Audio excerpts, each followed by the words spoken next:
Hello, I'm Kim Jeon in Seoul. The pandemic has contributed to the rise of over-the-top platforms becoming a key battleground among OTT giants.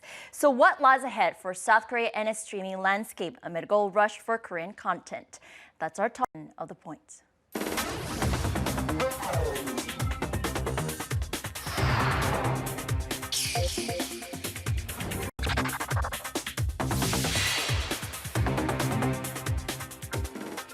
Are you familiar with this snack? Where is it? Here it is. This traditional sugary Korean snack dalgona is now well-renowned all over the world thanks to popular TV series Squid Game. For Halloween, fans were spotted with gym suits worn by the characters of the series. We're joined by Yoo Soo-min for more. Soo-min, I'm still amazed about the power of Squid Game.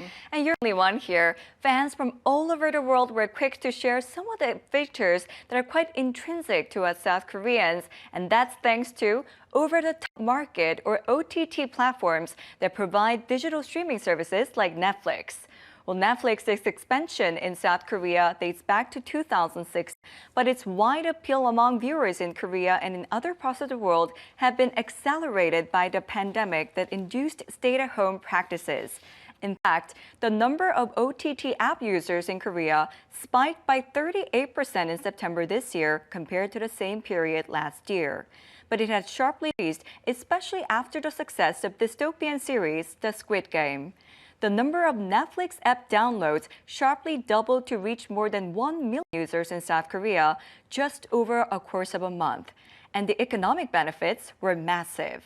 According to Netflix Korea VP of Content Kang Dong-han, Netflix was able to create a ripple effect of a staggering $4.7 billion and have created 16,000 jobs in South Korea, a jump of more than sevenfold from Netflix's investment of $655 million over the past 5 years. And new service platforms are tossing their hat in the ring? You're right. So for now, the local OTT market is predominantly led by Netflix, but that competition is to go even fiercer as the two leading players, the Apple TV Plus and Disney Plus, will enter South Korea in November. Well, Apple TV Plus, subscription-based streaming service of tech titan Apple, the launch date is set for November the 4th, and it will be provided in partnership with local internet service SK Broadband Company. Well, the platform will be the first among the OTT media services in South Korea to solely offer original contents to subscribers and not stream other programs on its platform. Now, the first lineup will include sci-fi thriller series titled Dr. Brain, which is based on a hit Korean web cartoon and stars the renowned Parasite actor Lee Sung-kyun. Meanwhile, Disney Plus is also slated for South Korea's launch the following week on November 12th. It will showcase its notable list of brands, including Pixar, ESPN, National Geographic, and Marvel Entertainment that has wide appeal to all age groups. Well, Disney Plus will feature an action fantasy hero series based on renowned writer Kang Fo's webtoon of the same title, Moving. Hit Korean actor Cho In-sung and actress Han Yoo-ju as well. Then what about platform providers based in South Korea? Can they coexist with these OTT giants? Well, it can really depend on whether those smaller, local streaming services can actually appeal to niche audiences as they have to fight against the buffet house and the variety of contents produced by these giants. Well, local OTT platforms, though, do have an advantage of catering to global audience by Hallyu, the Korean wave. Well, some of the local OTT platforms, including Wave or Tving, the country's leading streaming service provider run by entertainment and media firm CJ E&M, plans to partner with Naver to develop original content series by adapting popular webtoons. For that report, we'll see you next week. My pleasure.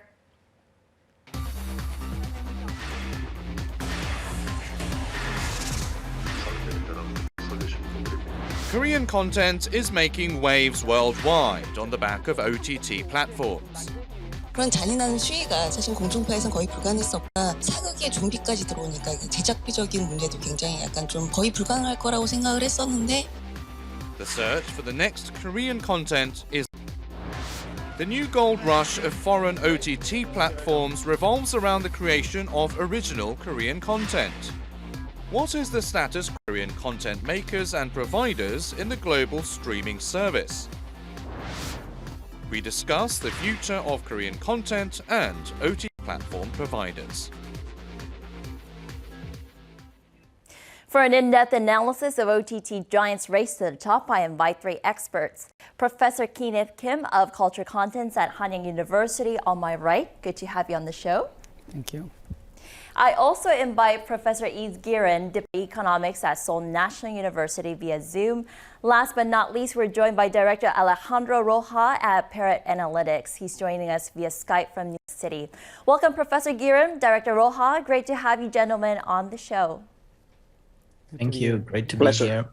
Now, I want to start with you, Professor Kim. Pop culture is an all-time high right now. What is it about these Korean hits that makes them so appealing to not just Asians in other countries, but in the Western world? I guess the global appeal of TV series like Squid Game and the film like Parasite may be a little different from K-pop group like BTS. And these scripted contents are viewed widely because they're well made and fun to watch. And these are the stories which the global audiences relate to. It's not about superheroes, but it's a story about rich and poor and maybe dark side of society, which the viewers from US, Mexico, or even India can easily understand. On the other hand, K-pop gained the popularity through the fandom. BTS would skip the after party just to talk to their fans because they know the fans are the ones that they put them from the niche to the mainstream. Also, it's not something that you only listen to anymore. Music is something that you also watch through platforms like YouTube. K-pop is not only sensible, but also oriented with army-like dances. It will continue to grow with fandom platforms, metaverse, and NFTs. So the great storyline to a wide range of viewers around the world. That's the key. Well, the Western world has been obsessed with Asian entertainment for quite some time, and then it has some of its most successful moments with anime and cultural hits like Pokemon. But what Japan did not have in that time is what Korean culture tries now, a digitally globalized world of instant accessibility. So Director Rojas, so will Western world's crave for Asian entertainment continue? Yeah, I mean, what we have seen is like actually this trend. You're talking about this anime as a trend, and we see that growing, and also the Korean content growing. I mean, like there's an explosion of content around the world. I think Asia is really well positioned in certain areas. So when you go back to like Japanese animation, for example, what we have seen over the last 2 or 3 years is like there's been an explosion in the consumption of this type of content, and it has more than doubled.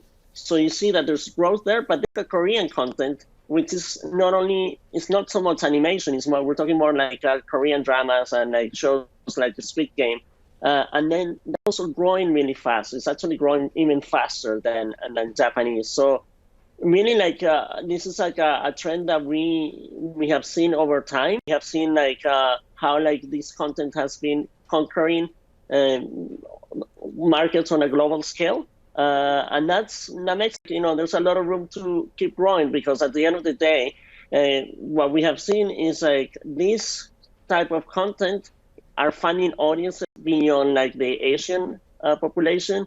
And most of it is because like they really target a specific segments, right? Like if you look like the Korean content really being successful at is like, it's really attracting, like creating some sort of storytelling that's very unique. And, the professor was saying it's appealing to people in Russia, but people in Mexico and people in the US in particular. So this is a trend that is going to continue. And what we are seeing from our data is like there's strong demand for like this sort of content, and this demand really everywhere. So one of the metrics that we have to actually measure this, we call it travelability. And the way this works is like we actually the demand of these specific shows in the local market, and then we compare that against the demand that those shows have outside of like the local market. When you look at that metric in particular for Korean content, we find that Korean content is increasing its travelability over the last at a really incredible pace. And Netflix is one of the predominant players in Korea right now. Netflix claim their strategy lies in being genuine and true to the regions in which they're developed. It certainly garnered success with Squid Game, and there's high expectations for its next original series, Hellbound, which was filmed in Korea, and that's being premiered on November 19th. So, Professor Giran, how do you view Netflix's global strategy? So, Netflix started its streaming service in 2007, and its first international expansion in 2010, and that was with Canada. Then it expanded to Europe in 2012, and Korea and the rest of the world in 2016. So Netflix has been taking the time in order to understand local markets properly, and that it can be sometimes difficult for companies to reach consumers in different markets. We've seen examples of retailing giant Walmart, Carrefour fail. And I think in that respect, Netflix strategy was very smart. It took its time, it tried to understand the local market, and it worked in partnership to develop local contents. To Korea, I think the effort to develop local content was a little bit stronger than with the rest of the world because of this strong demand for Korean content. And we've seen with Okja, Kingdom, Sweet Home, and Squid Games that this is a very successful strategy. So overall, I would say the global strategy of Netflix is very good, but at the same time, Netflix is always thinking about how to evolve, how to grow profits.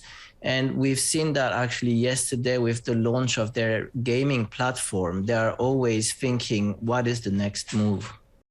Right, but it's not just Squid Game. There's Netflix original Lupin, which also achieved remarkable success. And the French series climbed to the #2 spot in the U.S. back in January and top charts in other countries. So, Director Rojas, do you think the Netflix subscription model plays a role in sort of pushing viewers into adventurous about what they watch? Yeah, I mean, that's a good question. I think there's a couple of things here to point out. The first, during the pandemic, especially at the beginning of the pandemic, people, as you said, were consuming more content. And they also have more time. So, and the availability of having access to content that they haven't really watched before made them more curious about this sort of content that was more international. We saw especially right after the pandemic, an increase in the demand for this sort of content that were kind of international content for local populations or local users. So for sure, I think the fact that you have a global platform like Netflix gives you the availability to not only watch local in your own country, but also have access to shows like Lupin. You mentioned Lupin, you mentioned the Squid Game, but also shows like Casa de Papel, from Spain.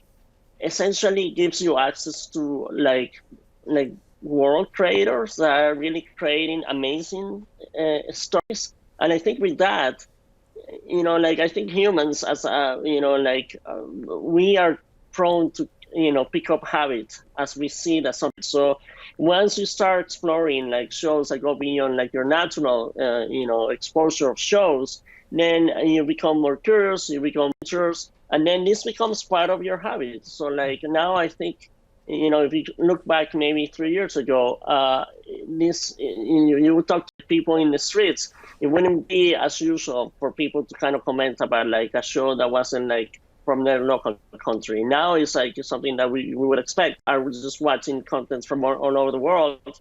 And I think that's a big thing about OTTs in general. OTTs are bringing the world's content and giving it to the consumers, and this content is only one click away. So having that sort of distribution and that easy way to consume this content basically is opening borders. And it's just, it's an amazing opportunity, right? Because you go back to Squid Game, you were able to reach almost the entire world and create an amazing amount of value. We were talking, Netflix invested $100 million in Korea, but that show in particular generated or is expected to generate close to $1 billion. So when you're talking about a business that is created to be global in scale, like these sort of shows are global and that appeal to global users and global audiences, basically it's more work, right? And that's why I think they're very early to identify that people are craving for this sort of content.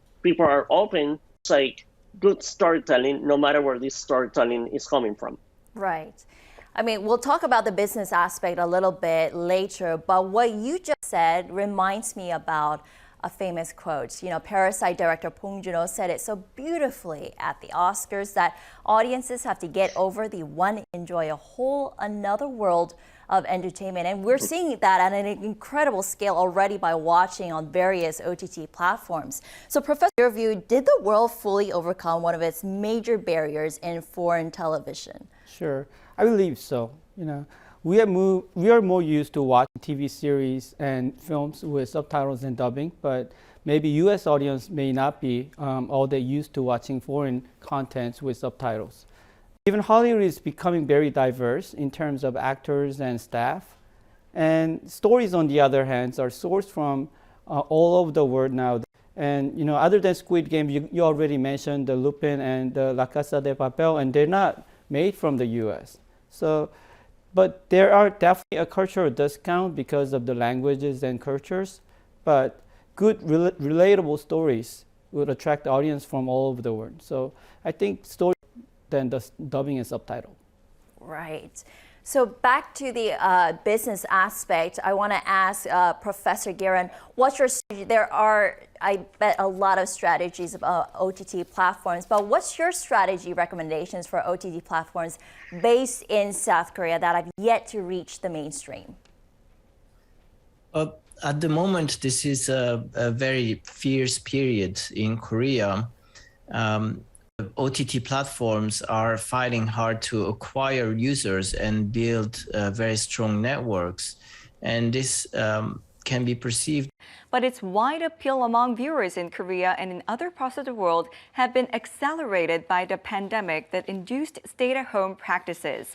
And sometimes winner takes it all kind of competition where you really have to fight to be the one remaining at the end. So to be successful, one of the key things here is to differentiate yourselves from the other platforms.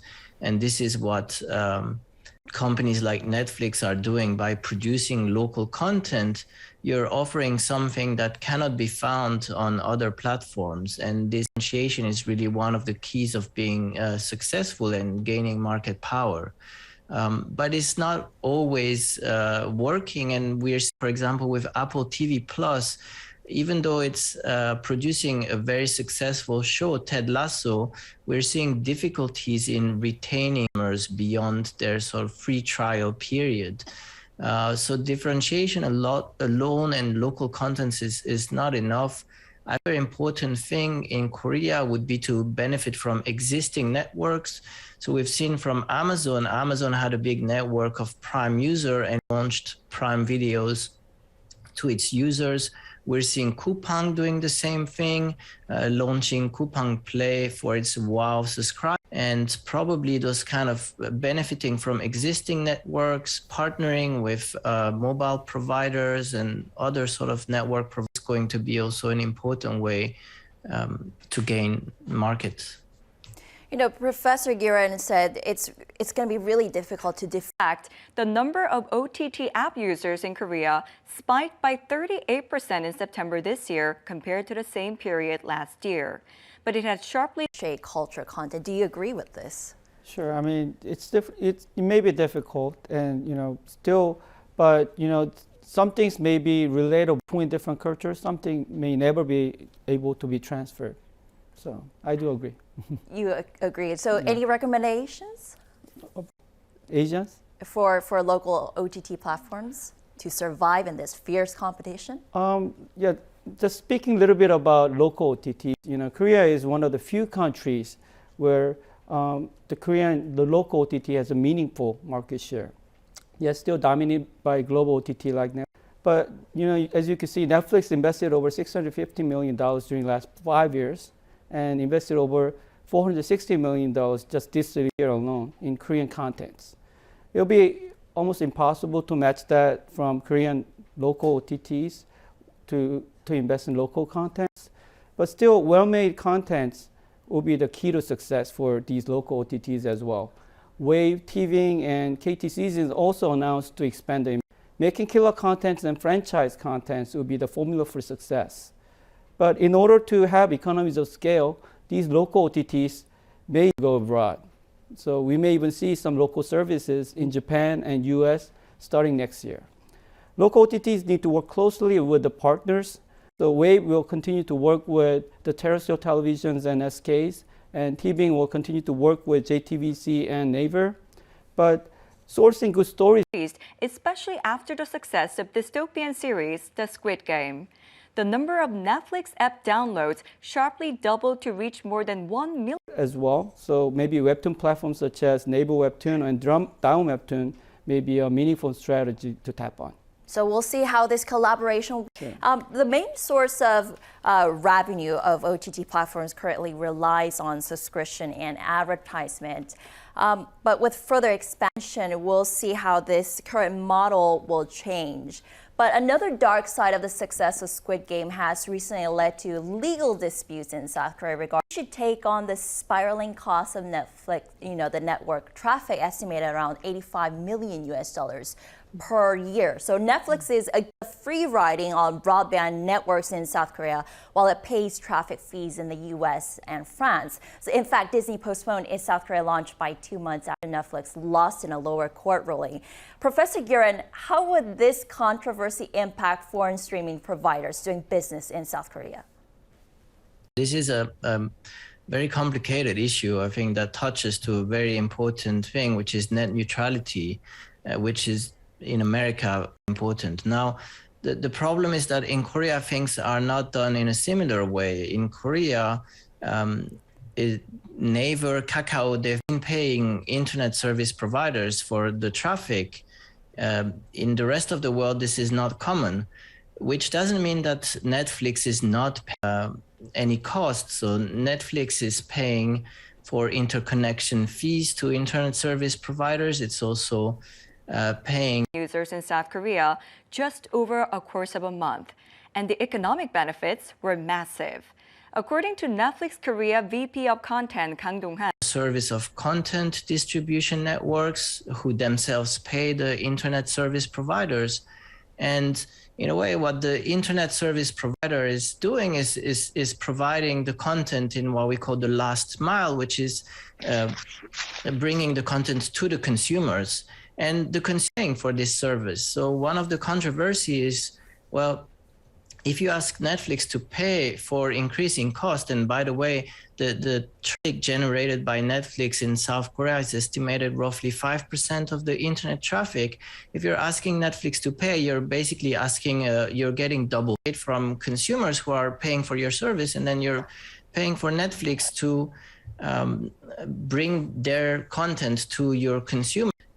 It's also generating an issue of holdup. If you're a content provider, you may think, well, if I become successful, then maybe I'll be asked to pay some fees that right now are not on the table.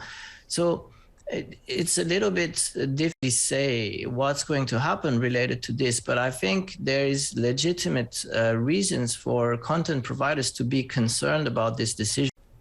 Right, this is an issue that has been arise because of the expansion of OTT. All right, Professors Kim Giran and Director Rojas, many thanks for sharing your insights with us. We appreciate it. Thank you. Thank you. Thank you. Throughout this edition, we've looked into OTT platforms here in South Korea. Netflix was able to create a ripple effect of a staggering $4.7 billion and have created 16,000 jobs in South Korea. Launch of other streaming services in the country. I hope the appeal of Korean content continues to entertain viewers around the world and serves as for growth of local platforms to enter the mainstream. This has been The Point. Thanks for watching. Until next time, goodbye.